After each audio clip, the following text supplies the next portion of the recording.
That night, Phoenix swallowed me whole. The desert wind whistled through the abandoned junkyard, screeching as it threaded the rusted metal heaps. I had spent my life as a cleaner. I knew the stench of trash. I knew the grinding roar of steel crushers. But I swear, never once had these old hands of mine trembled the way they did that night. I flicked on the headlights of my pickup, a yellow beam slicing into the dark. And that's when I saw her. A body stretched out, thin enough that every rib stood sharp against the skin. A Doberman mother. She lay still, sides heaving with heavy breaths, every gasp like it was being ripped straight from her chest. For a moment, I thought she was gone. But when I stepped closer, her eyes opened. Dark, wet, and fixed right on me. That look wasn't surrender. It was the silent plea of a mother begging for mercy. Beside her lay a pile of torn trash bags, smeared with sludge. At first, I thought they were nothing but garbage. Then I heard it. The faintest sound. Hoarse, scraping, like air through clenched teeth. I dropped to my knees and tore open the first bag. Lord above. Inside was a puppy. Soaked fur. Skin bluish, shivering like a blade of grass in a storm. I ripped the second bag, then the third. My heart nearly burst. Not one, not two, 10 tiny Doberman pups, eyes still sealed, crawling over each other in desperation for warmth. I froze. That one mother, I would call her Ruby later, had fought to keep all 10 breathing. But her milk was gone. I saw the bloody scratches around her belly where those tiny mouths had tried to drink from what was no longer there. Ruby groaned, her head dropping to the side as if to say, "Do something, before it's too late." Then the warning siren split the air. I spun around. Red lights flashed across the conveyor belt. 8 minutes until the whole pile was pulled into the steel crusher. The truth hit me in a rush. If I didn't move now, Ruby and her babies would be ground to nothing but dust among the waste. I ran to the guard shack, shouting, "Stop the machine! Puppies! There are puppies!" The night watchman stared at me like I was out of my mind. "Old man, you think I can shut the whole system down for a bunch of strays?"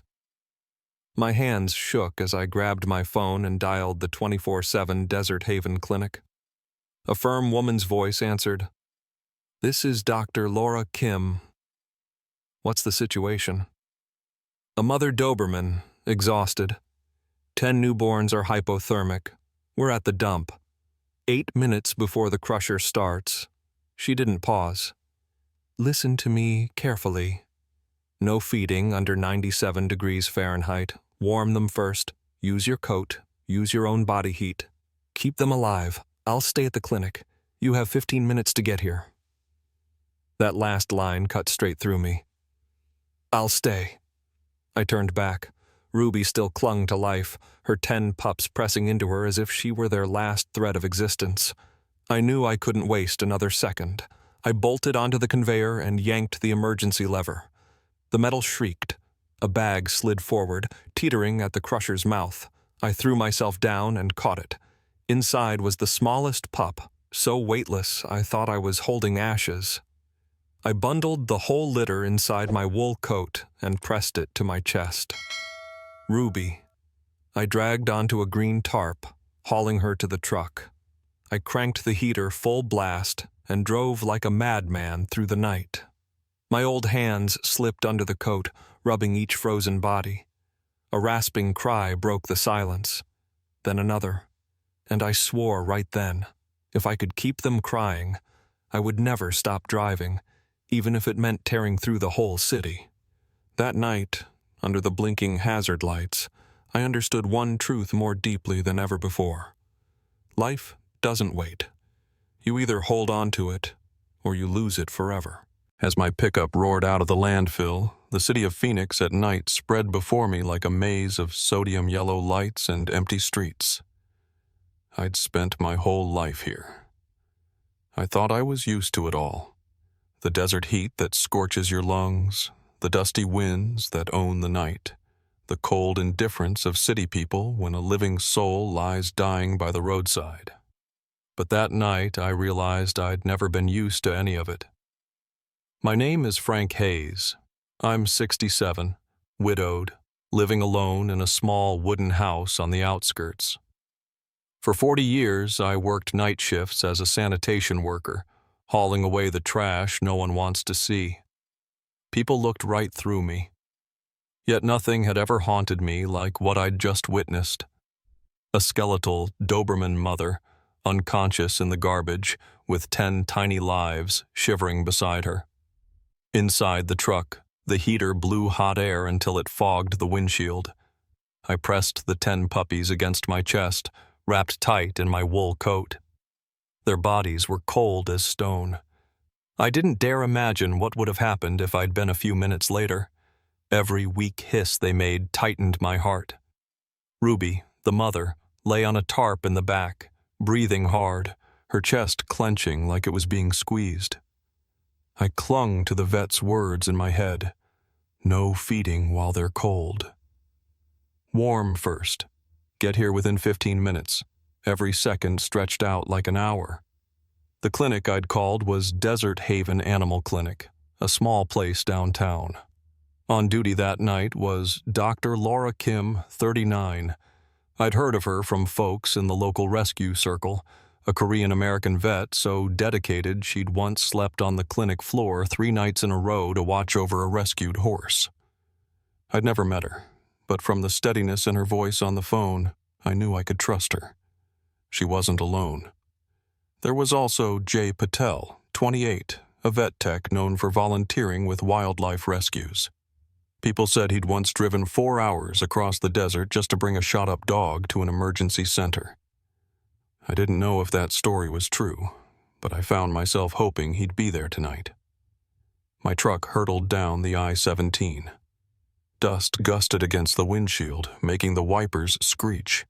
I didn't dare move my hands from my chest, where the little bodies stirred weakly. I whispered to no one but myself. "Hang on. Just a few more miles." Old memories crowded my head. My wife had been gone for 10 years. We never had children. Since then, I'd lived alone, a shadow moving through a noisy city. I thought my life was closed, that I had nothing left to hold. But now, in my arms, were 10 fragile lives. Too small to survive on their own, and somehow they'd forced me to live again, to fight for each of their breaths. When I was only a few blocks from the clinic, my phone buzzed. A text from an unknown number. "That's my dog. Bring her back or you'll regret it." I glanced down, heart pounding. Someone knew I had Ruby and her pups. I didn't think twice. I killed the screen and pressed harder on the gas. Desert Haven came into view, cold white light spilling from its glass doors. Dr. Laura Kim was already there, her white coat smudged from a long day, eyes ringed with fatigue but wide with focus. Beside her stood Jay Patel, wrapped in a green jacket, a warm blanket ready in his hands. I slammed the brakes, nearly leapt from the truck, and charged inside with the puppies pressed to my chest. Ruby lay on the tarp, barely hanging on. "She's still breathing," I shouted. "But she's fading." Dr. Kim didn't hesitate. She threw the doors wide and barked, "Jay, warmers, IVs, oxygen, now!" Nobody gets left behind tonight.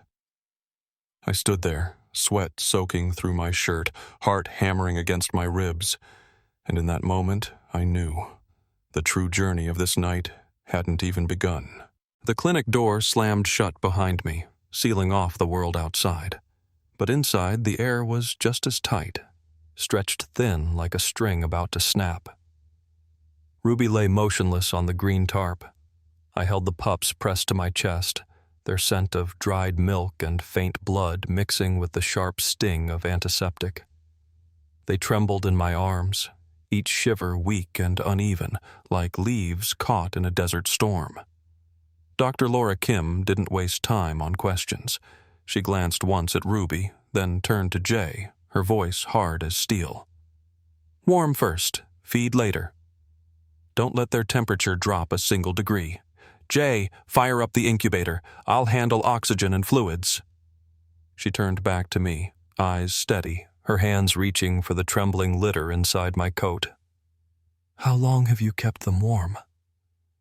"About 15 minutes. From the dump to here," I croaked. "Good. But it's not enough. If they're under 97 degrees, feeding could kill them instantly. Let me take it from here." Her words chilled me. One mistake, one slip, and everything could collapse. Jay swung the incubator open, golden light spilling out like a pocket sun. I laid the pups inside, watching condensation fog the glass. Their tiny bodies twitched, spasms shallow and uncertain. Some no longer had the strength to cry. I swallowed hard. "Lord, don't let them slip away in my hands."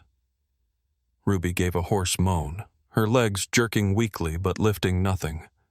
Dr. Kim slid a thin oxygen tube beneath her muzzle, her other hand searching for a vein in the front leg.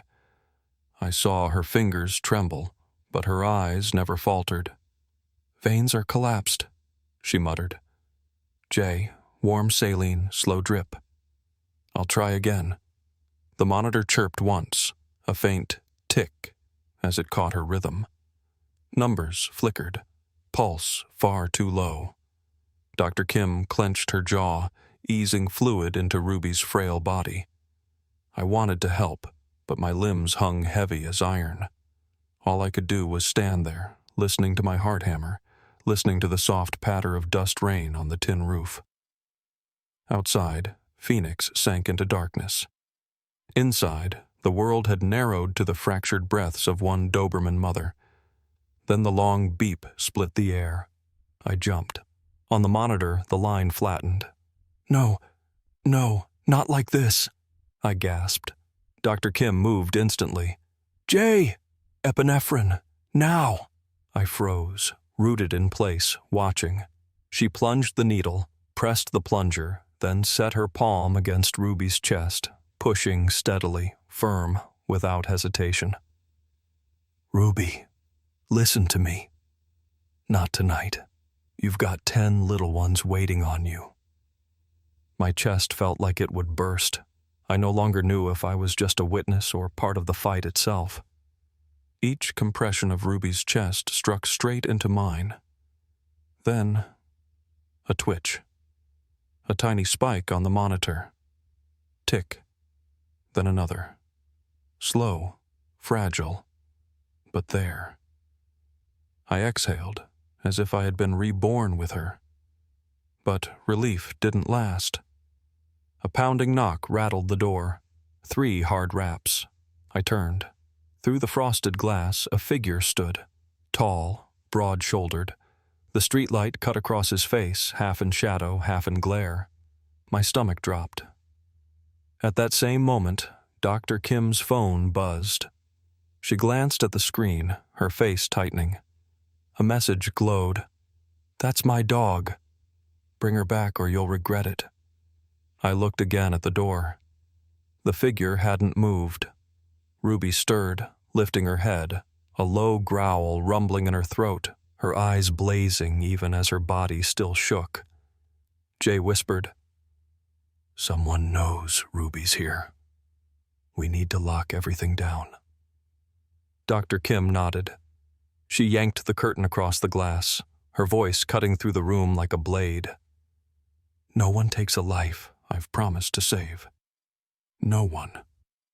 Her words sliced the air clean. I stood behind that curtain, heart thundering like a war drum. And I knew. This night was no longer just a fight to keep life alive. It had become a battle to protect the last hope of a mother and 10 fragile souls. The knocking stopped, but the air in the room pressed down as if someone had wrapped their hands around our throats. I strained to listen to Ruby's shallow breaths, to the steady beeps of the monitor, to the pounding of my own heart. But outside, the Phoenix night refused to sleep. Dr. Laura Kim bit her lip and turned to me. Tonight won't be easy. Stay focused on the puppies.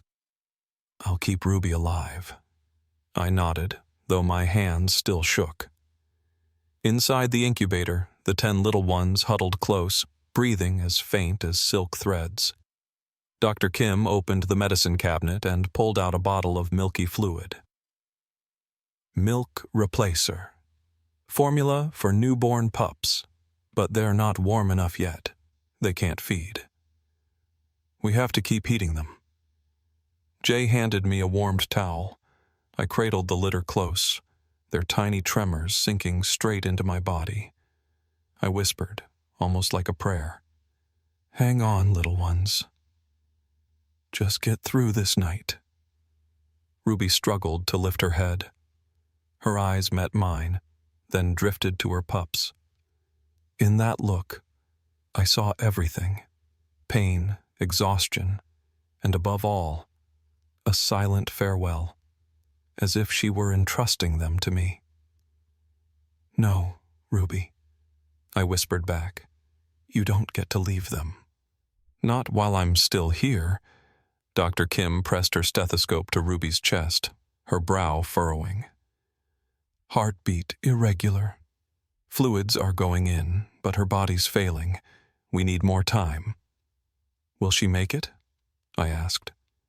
She lifted her gaze, eyes never leaving Ruby. I can't promise, but I'll fight for her until the very last breath. That's what this oath means.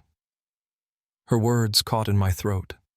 This woman, worn down from a long shift, still carried a fire inside her that refused to die. Then the lights outside flickered. A shadow drifted past the door. The glass trembled. My fist clenched. My heart tightened. Jay whispered, He's still there. He's watching. I ground my teeth. If he tries to come in, I'll block the door myself. But Dr. Kim raised a hand, stopping me. No. If you get dragged into this, who keeps the puppies safe?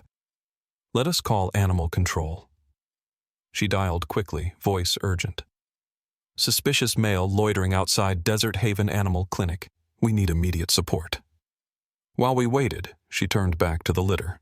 Opening the incubator, she chose the weakest pup and lifted it gently, her gloved hands cradling it as if it were glass about to shatter.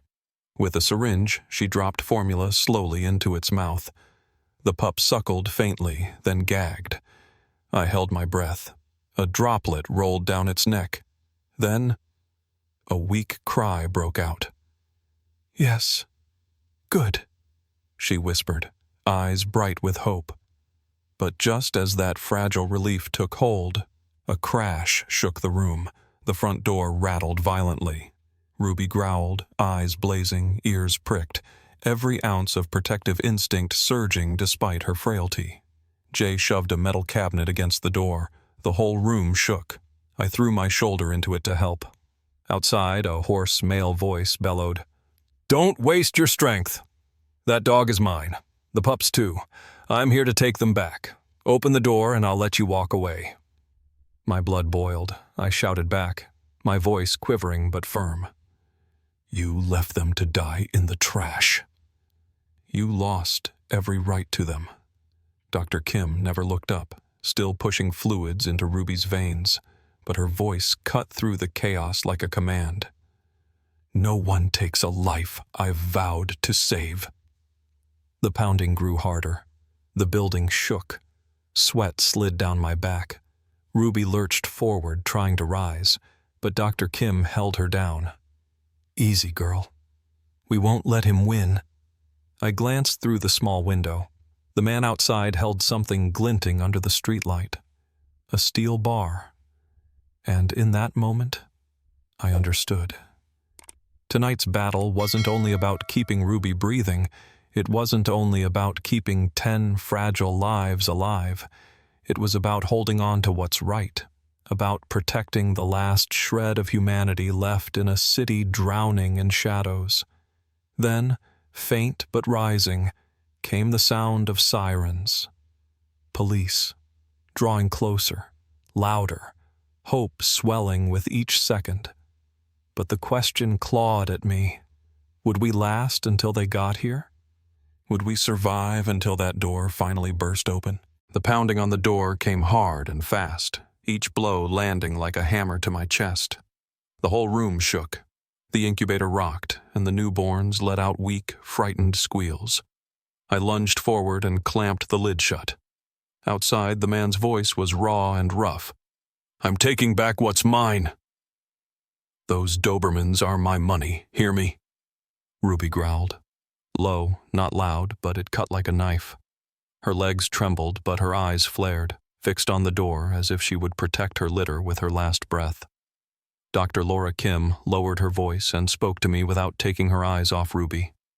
"Mr. Frank, we can't let her strain. If her blood pressure spikes, she'll collapse." I swallowed and looked at the pups. One of them went limp, its tiny belly barely rising, so faint I thought it might stop. I scooped it up. Its body was ice cold under my palm. "Doctor!" "This one. It's fading." Laura lunged, yanking a syringe from the tray, dropping a few drops of diluted dextrose into the pup's mouth. Then she rubbed its chest, whispering like an order. "Come on. Breathe. Don't give up. Breathe, little one." I pressed my face close and listened. Nothing. A cold silence. For a moment, I felt like I was falling. My heart stopped with it. I wanted to scream, to smash that door in, to drag the man inside and make him watch this. But I was powerless. In that instant, I thought it was over. Ruby trembled, tried to rise, then collapsed. The monitor let out a long tone. The line nearly flattened. Everything seemed to shatter. I'd been too late. All my effort meant nothing. Then, a tiny sound. A raspy, faint gasp. The pup in my hands parted its lips and took a stuttering breath. Its little legs twitched. Laura broke down and began rubbing its back harder.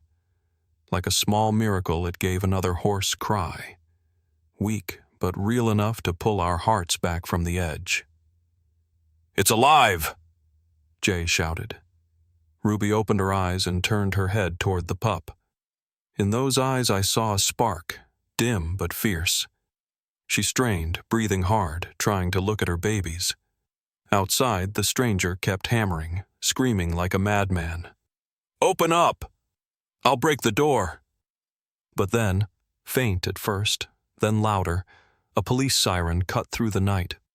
I swung around, hope flaring. The man at the door fell silent. I heard hurried footsteps, and the shadow at the glass was gone.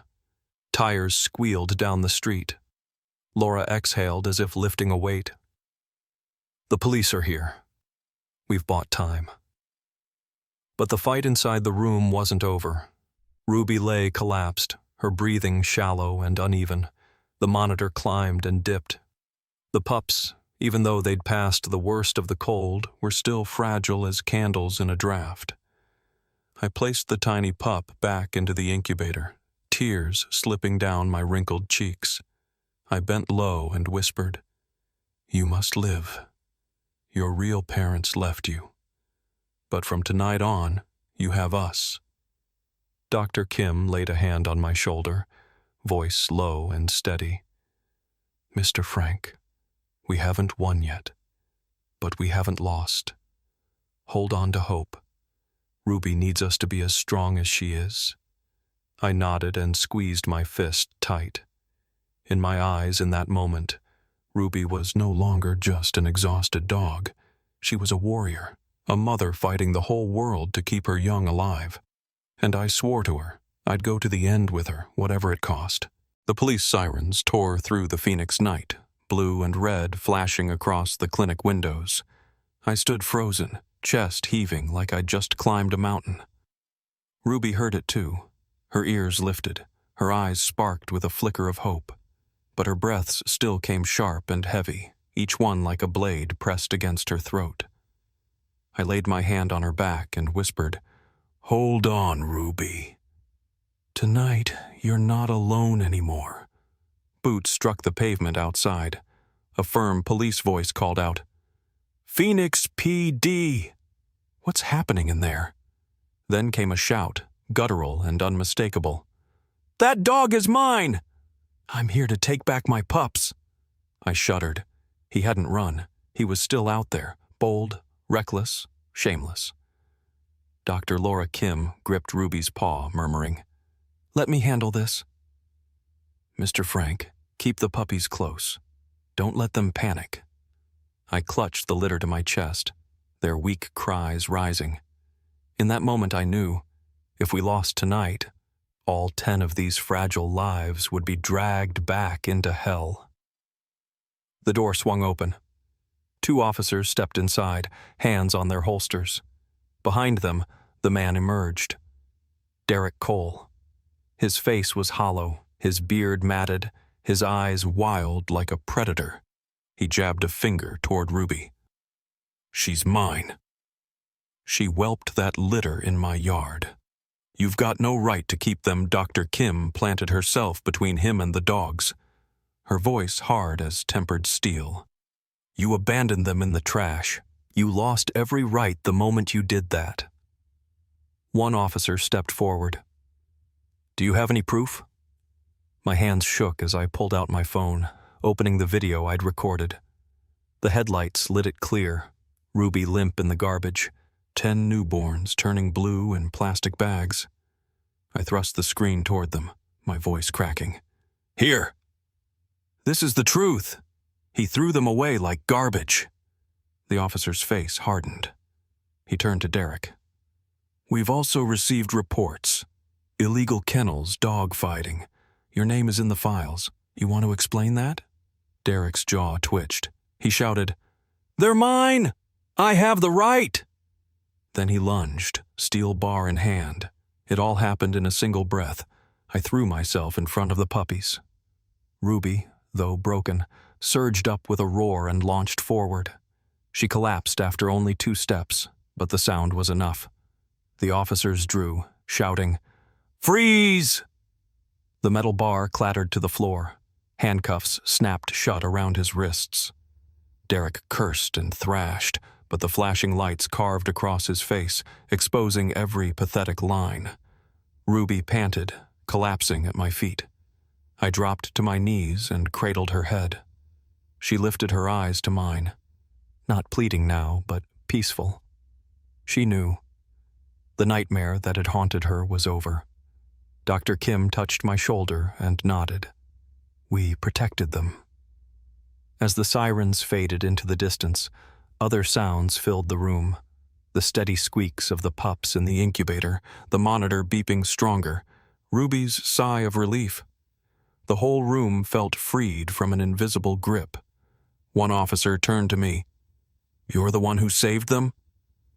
I looked at Ruby, at the 10 tiny lives trembling now with warmth, and answered, my throat tight. "No, they're the ones who saved me outside. The first light split the horizon. A pale streak cut through the dark and spilled into the clinic. The long night was ending, but I knew. This was only the beginning of a new journey." After the police took Derek away, the clinic fell silent again. Only the soft beeping of the monitor and Ruby's steady breaths remained. I slid down to the floor, back against the wall, still clutching the towel wrapped around the pups. Cold sweat clung to my shirt. My hands trembled, but this time it wasn't fear. It was happiness flooding my chest. Dr. Laura Kim peeled off her gloves and sat beside me. She looked at Ruby, then at me, and gave a small smile. "She chose to live, Mr. Frank, and we kept our promise." Ruby lifted her head slightly, those deep black eyes watching each of her babies squeak softly in the incubator. I opened the glass door and gently placed the weakest pup against Ruby's chest. She immediately began licking its tiny body, trembling but still driven by instinct. The pup let out a faint cry, then buried its head against her belly, as if finding its way back to the home it had almost lost forever. I couldn't hold back anymore. Tears streamed down my face. I'd lived almost a full lifetime, seen so many things, but that moment, a skeletal mother still licking her baby with the last of her strength, was the moment I knew I'd carry with me until the very end. The days that followed felt like a miracle unfolding. News of Ruby and her litter spread quickly on social media. People called them the Phoenix 11, 10 little ones and their fierce mother, survivors of a Phoenix landfill. Hundreds came to Desert Haven, bringing formula, warm blankets, and donations for treatment. Everyone looked at Ruby with gratitude, as if she were a living symbol of strength and hope. Ruby slowly recovered. Within a week, she could stand again, moving around her pen, eyes tracking the wobbly steps of her pups. I sat on a wooden bench in the hallway, watching, feeling my heart grow young again. Then came the day. One by one, the pups found new homes. Kind families, carefully screened, arrived to adopt them. They held each little one close, promising a lifetime of peace. I watched with joy and ache together. Each time I handed one over, it felt like losing a piece of my heart, but I knew it was what Ruby wanted, for her children to live, to grow, to be loved. And Ruby, she found her match. Sam Whitaker, 41, is a former Marine. He came to the clinic without many words, simply sitting down on the floor. Ruby watched him for a long time, then quietly lay her head on his knee. In that moment, we all knew she had chosen her person. Sam carried wounds of his own, ones too deep to speak aloud, and somehow Ruby understood him better than anyone. I kept Button, the smallest pup who had stopped breathing in my hands that night. She became the bridge between me and a world I thought had closed. Each night, she curls up on my chest, her breathing a steady clock telling me life is still here, that love never left me. One afternoon, I visited Sam's house. Ruby is now strong, her coat glossy, running across the green yard with Button under the Arizona sun pouring down like honey. Sam sat on a wooden chair, his hand stroking Ruby's head. I stood there, silent. Ruby lifted her head, looking at me, her eyes gentle but powerful. In that gaze, I saw it clearly. She knew she was safe. She knew the long war was over. Dr. Kim came too, carrying a box of donated toys. She smiled at me. "If you hadn't called that night, I wouldn't be sitting here now."